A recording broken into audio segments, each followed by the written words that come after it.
Hey everyone, thanks for joining me for another devlog for Dauphin, my 2D RPG about a marine biologist that I'm building with the Godot engine. I'm joining you today on the evening of May 28th, which is the Sunday before Memorial Day here in the US. I have the privilege of enjoying a long weekend with tomorrow off from work, and on top of that, I'm just on the tail end of an awesome vacation in the Caribbean where I was able to swim with a bunch of the creatures that I hope to bring to life in Dauphin.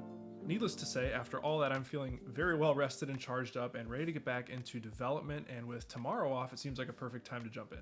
My schedule is surprisingly clear tomorrow, so I figured I would just bring you all along and we'll see what kind of progress we can continue to make on Dauphin's crafting system. Development on that will begin tomorrow morning, but I want to get y'all caught up just really quick for some context on what we worked on in the last episode.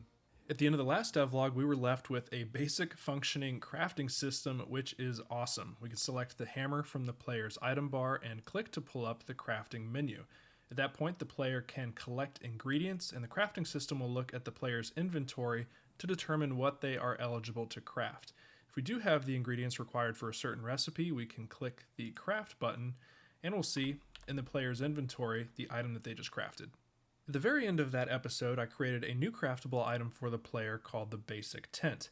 This will be the kind of kicking off point for the player to be able to create a campsite on an island that they've just discovered. We can craft the tent and see it in the player's inventory, and I as the developer can place the tent in the world as you can see here, but what we really need is the ability for the player to place items from their inventory into the world to not only just place a tent, but ultimately be able to set up their own custom campsite on a given island. For some context, I want to give you a quick look at the code I've written towards this effort so far, which is really just a few lines to give myself a launch pad for the morning so that I'm not sitting in my chair spinning my wheels at 6 a.m. We're here in my player class, and I have a function called handle item selection that was already there and is called when the player scrolls their mouse wheel and selects an item from the item bar. In this function, we look at the item's base type, and we can see that if the item has a placeable type, which is the type of the tent, we assign it to the item to place variable on a child scene of the player called the item placer. This item placer class is where things are going to get fun tomorrow. It's meant to be a class that just encompasses all the logic that's going to need to go into deciding what is a suitable place to place an item and then ultimately spawning it into the world. As you can see here, I just have a skeleton so far. I'm sure I've said it before, but I tend to be very drawn to games that allow the player to interact with the game world in this way. Whether it's base building or player housing or something else entirely, I love when I can make the world my own and set goals for myself to do so as I play. All this is to say, I'm very excited to take a shot at building a system like this in Dauphin, so that's what we'll be doing first thing tomorrow morning.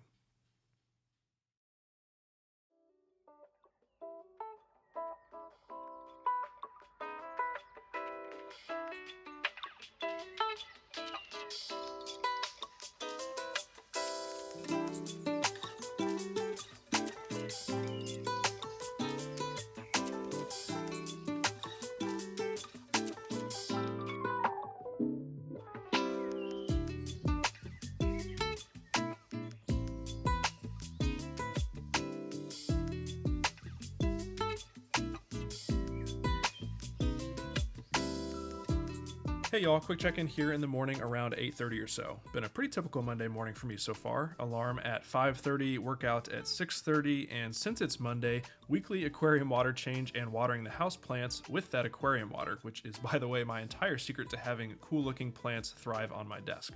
Today is Kate's morning with the pup, so I am free to grab a cup of coffee here and kick off my first development session of the day.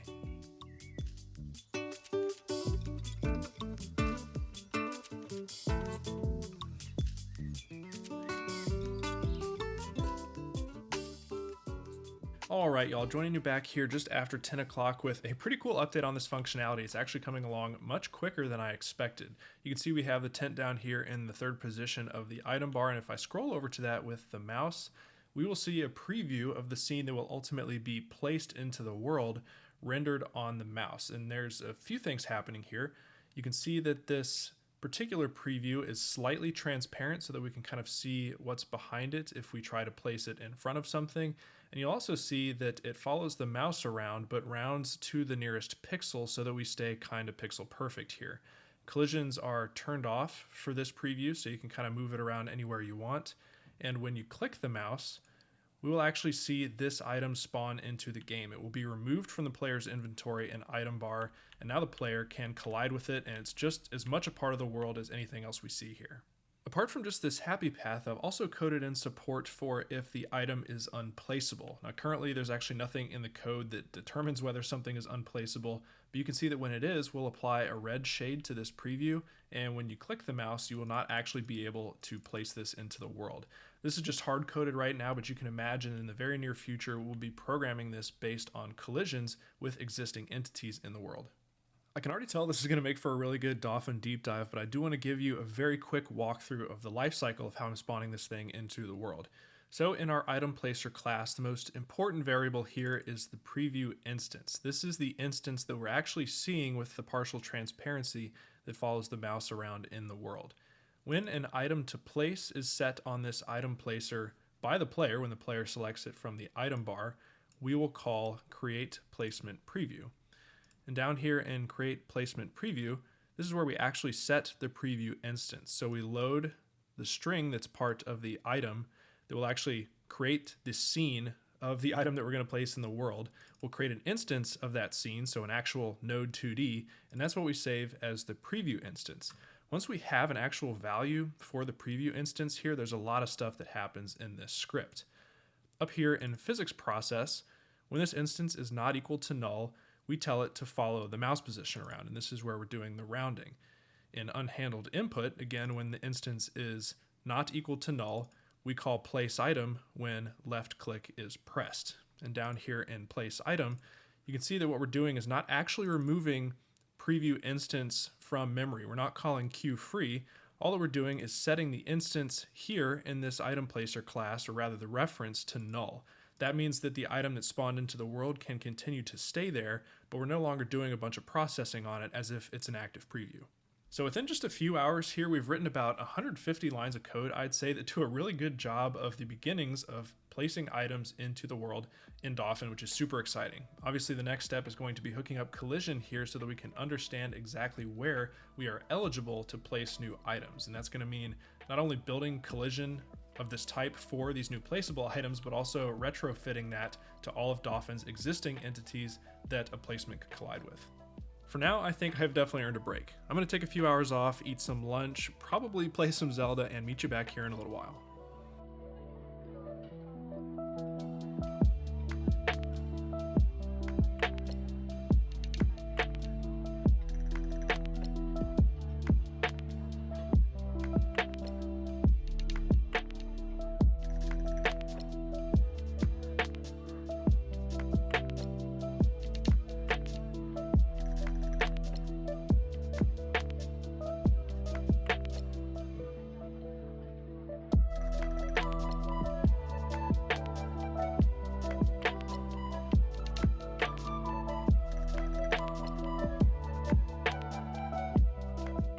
Welcome back, y'all, to already 4 o'clock this afternoon, apparently. Happy to say I locked into a pretty sweet flow state this afternoon to work on the placeable item collision problem, and though I certainly faced some struggles, I have some very cool progress to show you.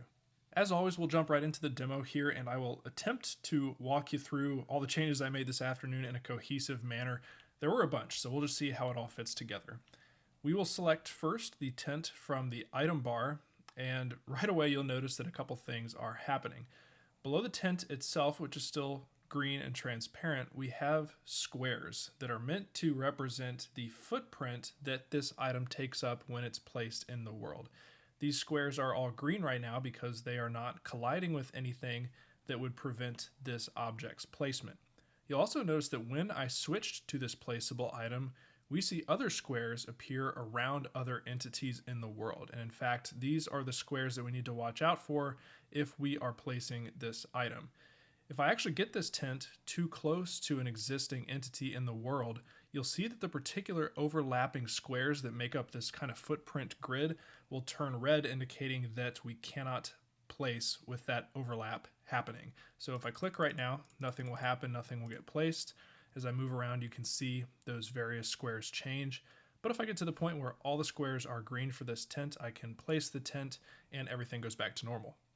At first glance, I think this is actually working pretty well. The only bug that I have remaining unsolved that I know about anyway is that when you get two of these squares touching but not overlapping, Godot's physics system still thinks that these area 2Ds are overlapping one another, and I really don't want that to be the case. I think it should be fine for the player to snug one of these grids right up against another and perform that placement. So that's something I'll have to solve down the line. On top of that, I do think that the visuals here are quite poor, especially for the tent. I've tried to make both the tent and the footprint grid semi-transparent. I think it looks pretty bad. So I'm going to need to figure out a way to improve that, and I certainly welcome suggestions down in the comments. The code solution that I've come up with for this problem is actually very straightforward, but I do think there is room for improvement, and we'll circle back to that in a minute. But for now, I want to show you the main building block behind this kind of collision grid, which is the Placeable Footprint. And this is going to be a scene that I can add as a child to an organism, a placeable object, basically anything that I want to be taken into account when the player is trying to place an object. The Placeable Footprint scene itself is just a node 2D, and it comes by default with a single child placeable marker. The idea here is that this footprint can be made up of any different number of markers that I choose in any real configuration. So I can go into the children here and duplicate these markers, and based on whatever I'm creating a footprint for, I can actually get pretty creative with the shape here and not be kind of beholden to something like a rectangle or a square. I can make some pretty interesting shapes here with this footprint, and it'll all work great. The downside to this, and the part that I think could probably warrant some thought and improvement, is the application process of a footprint to a larger existing scene. And here's a great example with the Fisherman's Hut exterior. I have not actually added a footprint to this scene yet. So to do that, we can select the Fisherman's Hut exterior, find my Placeable Footprint scene, and add that. I want to make sure it's at the top here so that it's below all the existing sprite 2Ds associated with this scene.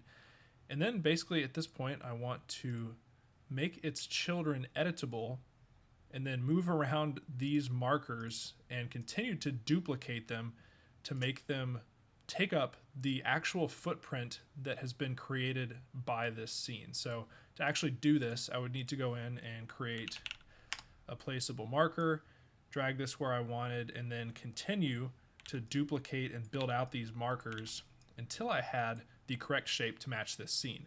Kind of a pain at first, but not too bad given that I only really have to do it once for any given scene. The script behind the Placeable Footprint itself is very simple. Its main responsibility is to look at its child markers and determine if even one of those markers has an active collision. If it does, placement is recorded as being ineligible and then is signaled back up the tree, in my case to the placeable object itself, and then the item placer, which will ultimately deny placement of that object. The real magic happens in the actual placeable marker class. This is the one that we duplicate within the Placeable Footprint to kind of build out that unique shape. The only really important thing going on here is that we created a new physics layer for this particular type of collision that I'm calling placeable. So these squares can only collide with other placeable squares, and that's what makes this whole system not interfere with any other collision types that I have going on in Dauphin. The last little bit of functionality that I was quite pleased with here was the ability to easily toggle on and off the visuals for these footprints in a given scene. The way I'm doing that is down here in my function called enable scene place guidance. What this does is call get nodes in group for the group placeable footprint. And as you might guess, my placeable footprint scene is in the placeable footprint group. This means that when I add this scene as a child to anything else that I might put in Dauphin's world, it will just work out of the box with this visualization system. If I'm being completely honest, I was not expecting to make anywhere near this much progress today on this system. I think I had built it up in my head to be a very complex and convoluted gameplay system based on what I've seen in other games, and I think it probably still is, but in any case, I'm just happy to have this prototype in place. I will also say that I would not be surprised if further down the line I find out that this particular approach I've taken has some serious downfalls, but we will cross that bridge when we get there. This is all part of learning how to build something like this. After all these updates, we are closing in on 5 p.m., so I think I will reward my efforts today with a relaxing evening and wrap things up here. Hope you enjoyed this, what I assume will be a slightly shorter format video after editing. Certainly fun for me to make every once in a while. As always, I want to thank everyone who supports Dauphin's development and this channel on Patreon. Grommy supporters this month are Jess Sargo, Kyle Van Riper, Mega Ombre, Samuel SVD, Sergeant Bobby Bobowitz, and Sean McGuire. Beta supporters are Cody Odin, Delius, Universal Codex, and Vlad Sunny. Thanks so much for watching, and definitely stay tuned. I am going to ride this momentum and keep building out this crafting system, and hopefully have an entire island that I can decorate very soon. I'll see you all in the next one.